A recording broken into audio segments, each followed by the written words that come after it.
Chers amis, la réflexion d'aujourd'hui porte le titre de Pharaon, des vaches maigres à la lumière. La paracha Miketz débute par ces mots Vayi Miketz Shenatayim Yamim, ou Pharaon Cholem. Au bout de 2 années pleines, Pharaon eut un songe. Le mot Ketz traduit l'idée de limite, de finalité, d'extrémité, comme dans les expressions suivantes, Ketz Hayamim, c'est-à-dire la fin des temps, Litrok et Aketz, ça a été la fin des temps. À propos du premier verset cité, Vayi Miketz, au bout de 2 ans, la Torah aurait pu nous raconter que Yosef fut libéré au bout de 2 ans, en disant par exemple Acharesh Nataim Yamim, après 2 ans. Si la Torah a choisi Miketz au bout de 2 ans, c'est pour introduire une notion importante tirée du livre de Job 28:3, chapitre 28, verset 3. Ketz Sam Lachocher, qui veut dire que Dieu a mis fin à l'obscurité. Dieu a assigné à l'univers une période bien définie durant laquelle l'univers resterait dans les ténèbres, tant que le Yetzer Hara, le démon tentateur, existera dans le monde. Mais dès que ce démon tentateur, ce Yetzer Hara, sera extirpé du monde, les épaisses ténèbres et l'ombre de la mort disparaîtront.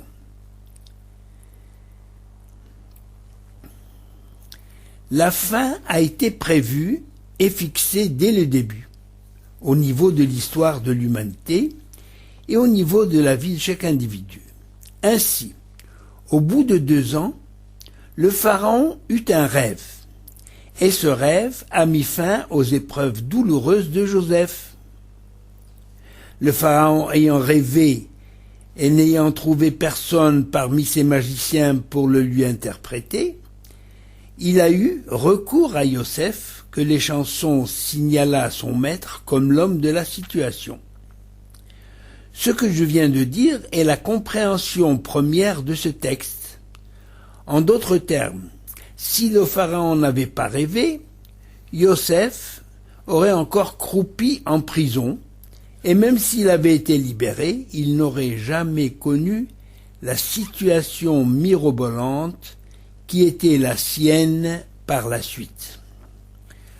En employant le terme Miketz, qui a suscité la réflexion du Midrash Ketz Sam Lachocher, c'est-à-dire Dieu a mis une fin aux ténèbres, le Midrash a voulu nous enseigner un principe capital dans le gouvernement du monde par l'Éternel, qui concerne aussi bien l'univers que l'individu.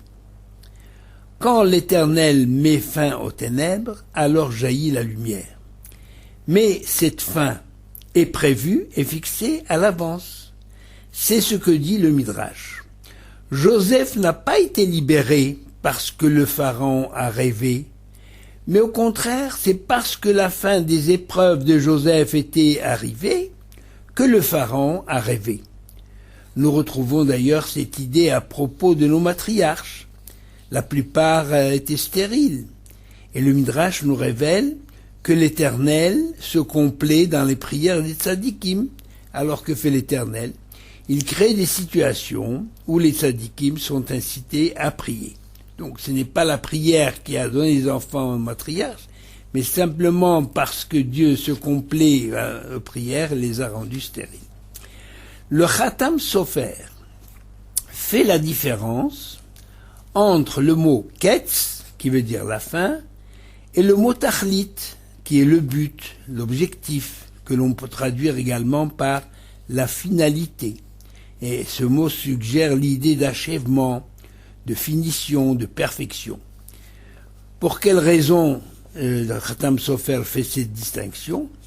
Eh bien parce que la libération de Joseph n'a pas eu que des conséquences heureuses. Sa libération a été le prélude de la descente le prélude à la descente des enfants d'Israël en Égypte et le prélude à l'esclavage et aux épreuves pendant 210 ans. De même, la sortie d'Égypte n'a été qu'une libération morale qui a permis aux enfants d'Israël de surmonter les 49 degrés d'impureté de l'Égypte et à gravir par la suite les plus hauts échelons de l'idéal religieux et spirituel. La délivrance de la servitude d'Égypte, en effet, n'a pas mis fin à toutes les épreuves et les exils que le peuple juif a connus et connaît encore aujourd'hui. Tandis que la délivrance finale avec la venue de Mashiach sera une rédemption finale et définitive, parce que Dieu a assigné un temps aux épreuves et aux malheurs d'Israël, et c'est pour cela qu'il est dit « Be'ita achishena ». Cette rédemption interviendra au temps fixé par Dieu, mais elle pourra intervenir plus tôt, si Israël est méritant. Et il ne peut l'être qu'en se conformant au projet qui lui a donné naissance, comme son nom l'indique, depuis la lutte de Jacob avec l'ange.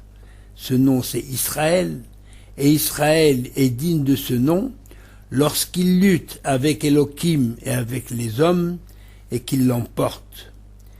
Nous verrons tout à l'heure l'illustration de ce nom à propos de Hanouka. Nos sages ajoutent au passage que les ténèbres, le passage à la lumière, que souvent du chagrin peut résulter le bonheur, que des épreuves peuvent surgir une plus grande force et une plus grande clairvoyance.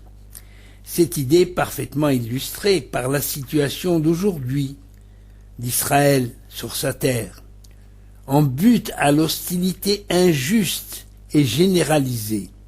Israël ne peut compter que sur lui-même, et cette situation l'oblige à faire preuve d'imagination et d'ingéniosité pour pouvoir survivre et se développer.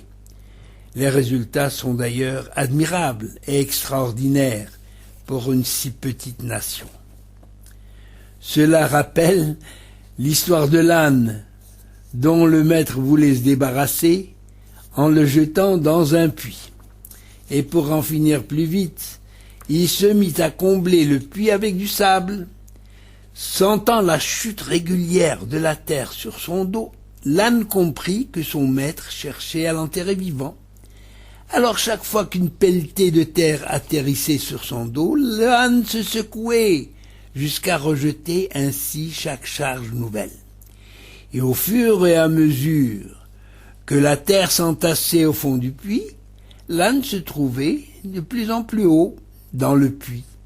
Et les dernières pelletées allaient atteindre l'ouverture du puits lorsque le maître aperçut, incrédule, la tête de son animal souriant de toutes ses dents. Grâce à sa réaction judicieuse, l'âne a eu la vie sauve. Tout ce que nous pouvons dire justement va nous aider à comprendre toute l'histoire de Joseph, laquelle, au-delà des faits, nous permet d'entrevoir le profil et le caractère singulier du peuple juif. Joseph est en prison, dans l'épaisseur de l'obscurité, mais dans son cœur brille une grande lumière qui lui fait espérer des jours meilleurs. Et ces jours arrivent avec les rêves du Pharaon. Pharaon est un monarque orgueilleux, au point qu'il se considère une divinité. Nos sages ont remarqué que lorsque le Pharaon s'est adressé à ses magiciens pour lui interpréter ses rêves, il leur dit « Et voici que j'étais debout sur le fleuve », comme pour dire, et ce qu'il déclarait souvent, « C'est moi qui l'ai fait, ce fleuve ». Vous savez que le Nil, dont dépend l'existence de l'Égypte, était adoré comme une divinité. En réalité, ce fleuve a été aménagé par des mains d'hommes, par la main de l'homme. Comme l'écrit Rav Gershon Cohen, il ne s'agit pas tant de diviniser le fleuve. En réalité, les Égyptiens ont divinisé l'homme qui a su, par son ingéniosité, soumettre et exploiter au maximum les forces de la nature. Lorsque Pharaon eut ses rêves, il en fut troublé, car il n'arrivait pas à comprendre la portée de ses rêves. Et lui rêvait de grandeur, même éveillé, et à force d'orgueil, il finissait par ne voir en songe que des honneurs, ou bien la puissance et la maîtrise de la nature. De nos jours, entre parenthèses, beaucoup de contemporains ressemblent au pharaon. Ils rêvent de grandeur et de puissance, grisés par les réalisations stupéfiantes dans bien des domaines de la science et de la technologie, élevant ainsi l'homme au-dessus des contingences de la nature. Alors surviennent la maladie et la mort, et l'homme se rend alors compte de sa fragilité. Ceux qui assistent au Selichot dans le rite ashkénaze savent avec quelle ferveur cette phrase est chantée en s'adressant à l'Éternel devant le Héchal ouvert. Al tashlicheinu le'ed zikna, kichlot kocheinu al ta'azvenu. Ne nous rejette pas au soir de notre vieillesse, lorsque nos forces nous quittent, ne nous abandonne pas. C'est pourquoi, en fait, rien n'est fait de sérieux et d'important pour résoudre le véritable problème de l'homme, celui de donner un sens à la vie, à sa vie. Et c'est justement ce qui se passe avec les magiciens. Ils proposent bien des solutions au pharaon, mais toutes leurs interprétations ne trouvent aucun écho dans l'esprit du pharaon. Certains lui prédirent qu'il va avoir 7 filles, mais qu'elles vont mourir. C'est pas gai, hein? D'autres lui affirment qu'il va mener 7 batailles, etc. Le chiffre 7 revient 4 fois dans le rêve du pharaon. Les 7 vaches grasses, les 7 vaches maigres, les 7 épis pleins et les 7 épis vides halés par le vent. Ce chiffre va interpeller immédiatement Yosef, appelé d'urgence au secours du pharaon. Le chiffre 7 lui rappelle les 7 jours de la création. Et de ce fait, il est le symbole de la nature. Parce qu'au-delà du 7, dans la tradition juive, on pense au chiffre 8. Au-delà de la nature, il y a quelque chose qui dépasse la nature. C'est la culture, la spiritualité, l'espérance. Cette espérance qui se manifeste alors que l'horizon semble totalement bouché, cette espérance qui éclaire une vie en l'absence de toute raison d'espérer. Et bien entendu, le pharaon est impressionné par le personnage de Joseph qui se trouve en face de lui. Joseph, que l'on vient de tirer de prison en toute hâte, s'empresse de répondre au pharaon qui vient de lui faire un compliment. Le compliment est celui-ci: j'ai entendu de toi que tu as l'art d'interpréter un songe. Eh bien, Joseph répond immédiatement: ce n'est pas moi, c'est Dieu qui veut tranquilliser le pharaon. En homme intelligent, le pharaon comprend qu'il existe un être au-dessus de lui, puisque ni lui ni ses magiciens n'ont été capables d'interpréter le rêve. C'est pourquoi il corrige sa manière d'exposer son rêve devant Joseph en disant: et voici, je me trouvais au bord du fleuve et non pas sur le fleuve. Pour quelle raison Pharaon était soudain troublé? Rabbeinu Bechaye dit que le pharaon avait 2 raisons d'être tourmenté. Il avait oublié son rêve et il en ignorait la signification. Vous savez, sans être le pharaon, il arrive à tout un chacun d'être angoissé, énervé parce qu'il ne retrouve pas un document ou un objet important qu'il avait mis en sûreté en un endroit dont il a oublié l'emplacement. Car dans quelle direction chercher? Parfois c'est toute la maison qu'il faut chambouler pour retrouver ce que l'on cherche. Les chansons qui avaient été guidées par et informées par Yosef qu'il allait sortir de prison, eh bien les chansons auraient pu aller chez Yosef en prison et lui demander de l'aider à interpréter les rêves du pharaon. Mais il n'en a pas eu l'idée. Il ne pouvait pas penser que Joseph, malgré ses grands talents, était aussi capable de scruter l'avenir grâce à des dons prophétiques. Quand Pharaon retrouva la mémoire de ses rêves, mais pas leur interprétation, il fit venir ces magiciens qui lui donnèrent les réponses que j'ai citées tout à l'heure, mais qui n'apaisaient pas l'esprit du Pharaon. Nos sages expliquent toutes ces anomalies, les anomalies de cette histoire de rêve du Pharaon, par l'intervention divine. Toutes les âmes étaient troublées et tous les esprits obscurcis, afin que Yosef puisse accéder au poste de ministre de l'économie que Hachem lui avait destiné, afin que se réalisent les promesses faites à Abraham. Pardon. Autrement, on ne comprendrait pas comment les proches du Pharaon n'aient pas eu l'idée d'interpréter les vaches et les épis de blé en rapport avec la nourriture et la subsistance du peuple égyptien, et que les rêves ne concernaient pas uniquement la personne du Pharaon, mais la nation tout entière. C'est à ce moment, devant cette impasse, dans laquelle s'embourbait toute cette histoire, que les chansons a pensé à Yosef.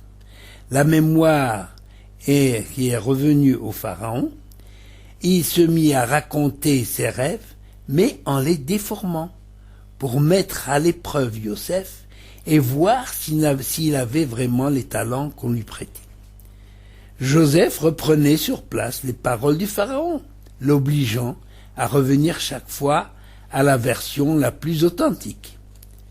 Pharaon était conscient que l'économie du pays posait problème, car elle était mal gérée, et il n'avait pas de solution pour l'assainir.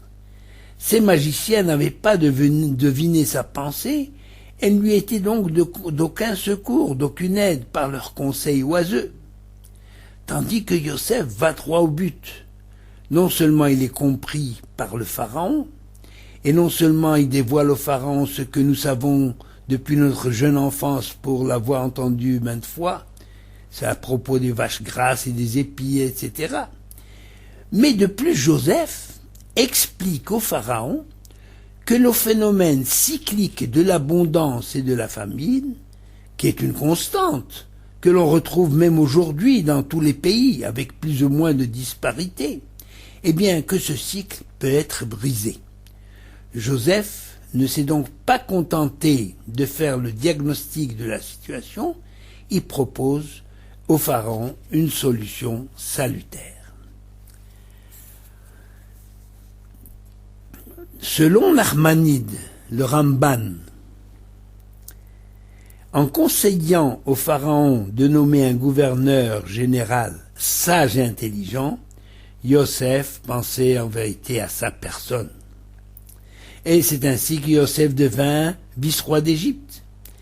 Il est inutile de vous narrer une histoire que vous connaissez bien, le mariage de Joseph, la naissance de ses deux enfants, Ménaché et Ephraïm, l'accueil réservé à ses frères venus chercher du blé en Égypte parce que la famine avait touché le pays de Canaan, la mise à l'épreuve des frères et finalement la réunion de la famille avec la descente de Jacob en Égypte.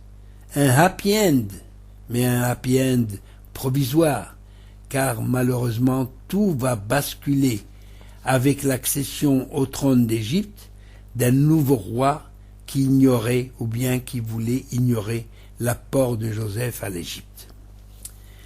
La morale de cette histoire et que Yosef est passé des ténèbres à la lumière en récompense de sa fidélité à l'Éternel et à la tradition de son père.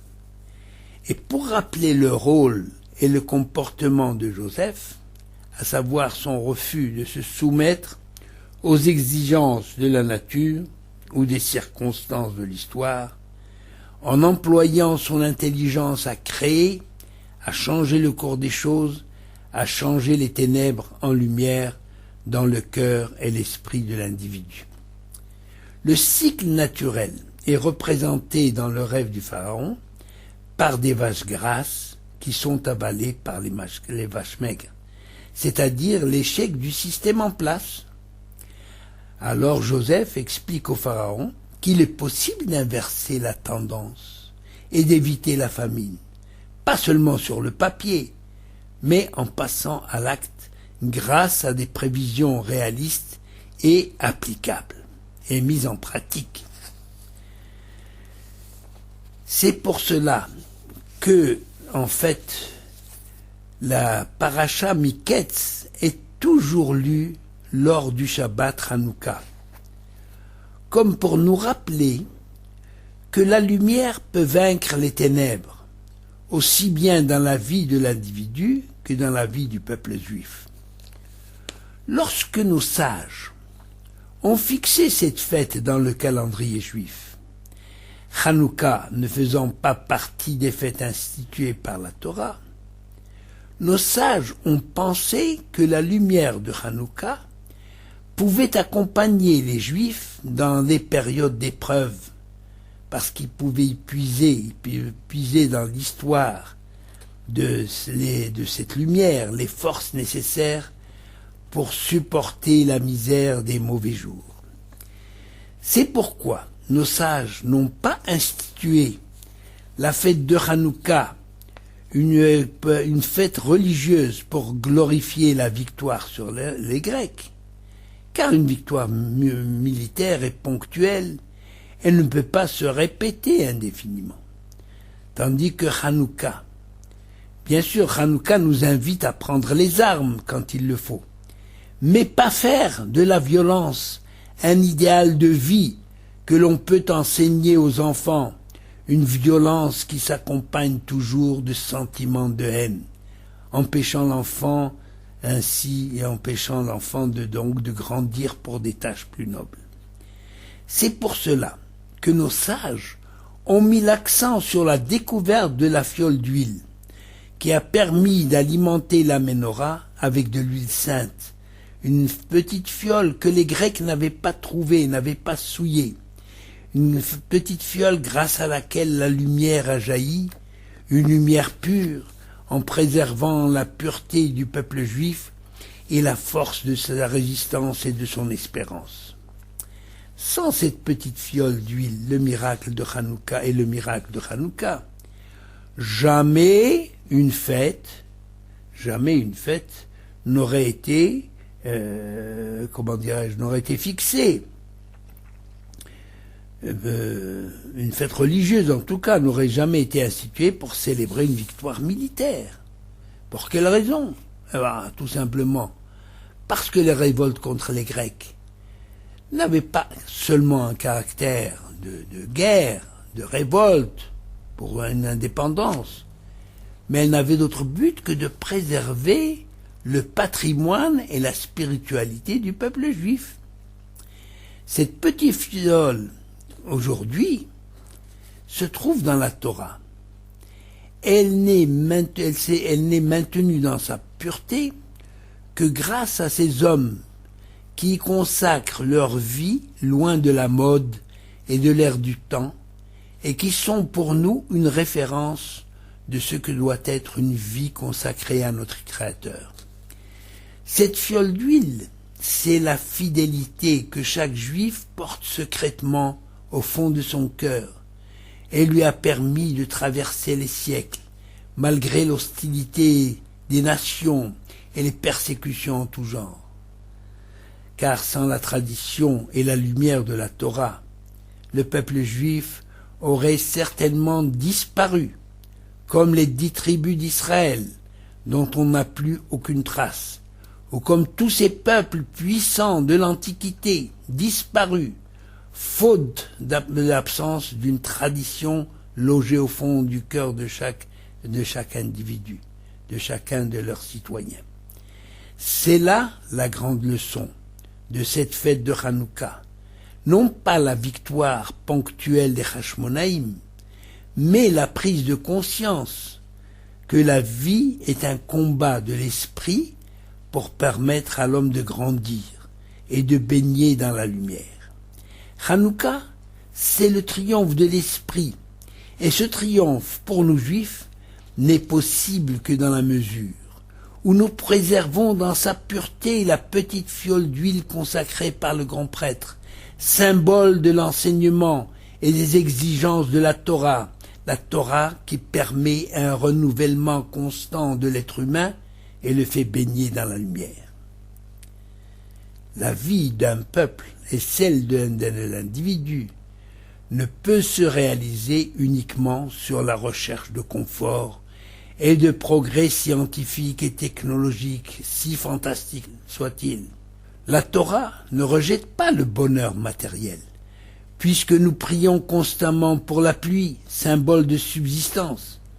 Mais nous ne devons jamais oublier que ces préoccupations terrestres ne justifient leur existence que pour nous permettre de concrétiser dans la vie courante le projet de vie qui donne un sens à notre existence sur terre, un sens de la vie qui ouvre l'accès à la sérénité de l'âme, au véritable bonheur qui baigne dans la lumière divine.